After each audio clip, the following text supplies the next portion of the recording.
Well, former Trump campaign chairman Paul Manafort and a one-time associate have been indicted again on new charges, including tax and bank fraud. Let's bring in Bloomberg editor Jodi Schneider joining us here right now. I guess these new charges were expected, given the fact that the first one didn't have anything involving tax. But what is the significance behind these latest allegations? This is essentially a fresh legal attack against Mr. Manafort and Mr. Gates. Mr. Manafort was the campaign chairman for Donald Trump, and Rick Gates was his deputy. These basically spell out new tax and bank fraud charges.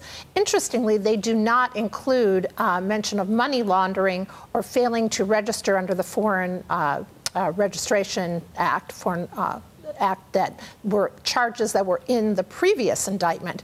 It's thought that by dropping these, it makes it an easier legal case for prosecutors to try to prove at trial. And a way to kind of get maybe perhaps a guilty plea from Gates and at least turn against Manafort as well. I mean, how likely is that scenario? Yeah, clearly what they're trying to do here is to make a case that perhaps would allow there to be some kind of legal agreement, some kind of so-called plea bargain, so that would give them more information, which obviously you would want. That's why you go ahead and try to do a legal case like a plea bargain. So we'll see about that. But this is clearly a fresh legal attack meant to sort of ease a path to trying for prosecutors to be able to prove their case more easily.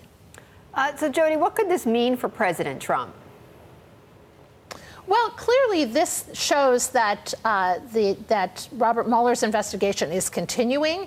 It is, in some cases, in some ways, doubling down. As we saw last week, the indictments of 13 Russian officials that meant to prove that there was really a misinformation campaign that occurred during the 2016 election that was led by the Russians. So that and there was a guilty plea last week by a London lawyer who had done some work with Mr. Gates. So we're seeing this really, this investigation continue and heighten. And this is something that the Trump administration doesn't want to see. President Trump has said it has been proven that there was no collusion and that his campaign was not involved with the Russians. But the Mueller's investigation is continuing, and clearly they don't think it's over. That they're making clear here that this will go on.